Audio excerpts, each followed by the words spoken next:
প্ৰথম কথা হল যে শৃংখল চলিয়া যিদৰে আজাদ চৌধুৰী বাংলাদেশী বুলি অভিহিত কৰি আছে আমি আজি এই উচ্ছেদস্থলীৰ পৰা স্পষ্টকৈ শৃংখল চলিয়াৰ পৰা উত্তৰ বিচাৰিছো খুব কম সময়ৰ ভিতৰত যে আজাদ চৌধুৰী যে বাংলাদেশী হয় নিশ্চয় আপোনাৰ হাতত প্ৰমাণ আছে নহলেতো আপুনি অজ্ঞানী ব্যক্তি নহয় যে এজন মানুহক পটককে বাংলাদেশী স্বদেশী বা বিদেশী আখ্যা দিব সেই কাৰণে এই আজাদ চৌধুৰী যে বাংলাদেশী তাৰ প্ৰমাণটো আমি কম সময়ৰ ভিতৰত ৰাজহুৱা কৰিবলৈ অনুৰোধ জনাইছো আৰু দ্বিতীয় কথা হল যে আজি ইয়াত উচ্ছেদ কৰিছে আমি ইতিমধ্যে গম পাইছো যে উচ্ছেদৰ পূৰ্বে কোনো জাননী দিয়া হোৱা নাই ভাৰতবৰ্ষৰ সংবিধানে কি কয় যদি কোনোবা চৰকাৰী মাটি দখল কৰি আছে তেওঁ উচ্ছেদ কৰাৰ পূৰ্বে জাননী দিব লাগিব তেওঁ নিৰাপদ স্থানলৈ স্থানান্তৰ কৰিব লাগিব তাৰ পিছতহে তেওঁ এখিনি উচ্ছেদ কৰিব লাগিব কিন্তু এটো দুৰ্ভাগ্যজনক কথা কোনো নটিচ নিদিয়াকে কোনোবা এটা সংগঠনে আন্দোলন কৰাৰ বাবে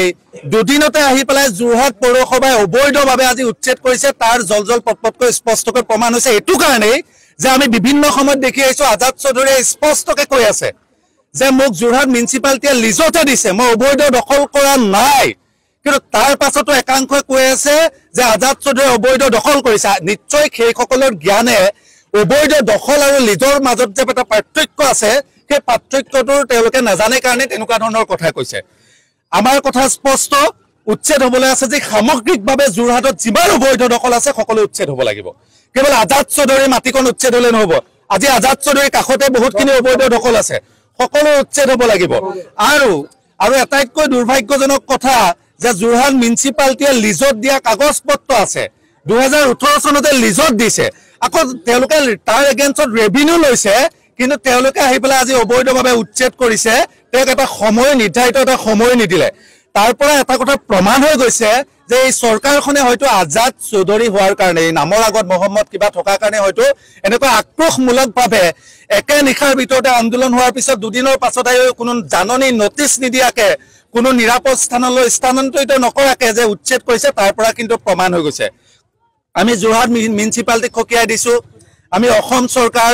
গৃহ বিভাগ প্ৰশাসনক খকিয়াই দিছো স্পষ্টকৈ ক'ব বিচাৰিছো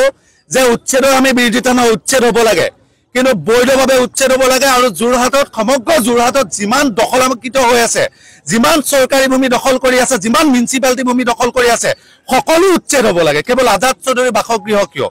আৰু দ্বিতীয়তে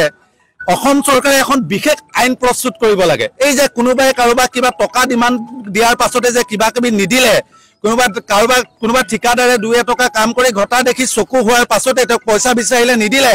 তেওঁক যে ডাঙৰ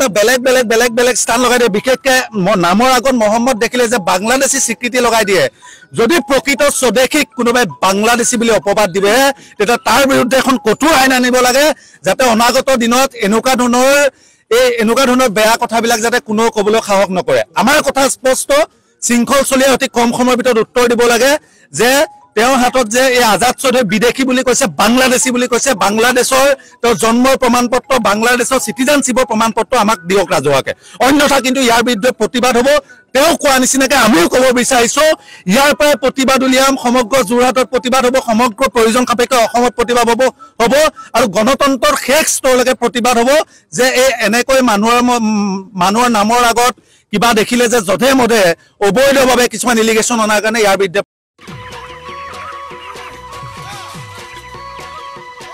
অতি কম দিনতেই একোটা এনেকুৱা হৈ যায় মই যে বিয়মৰ দানা খাওঁ আপোনালোকক বিয়মৰ দানা খাওক আৰু কম দিনতেই অধিক মুনাফা লাভ কৰক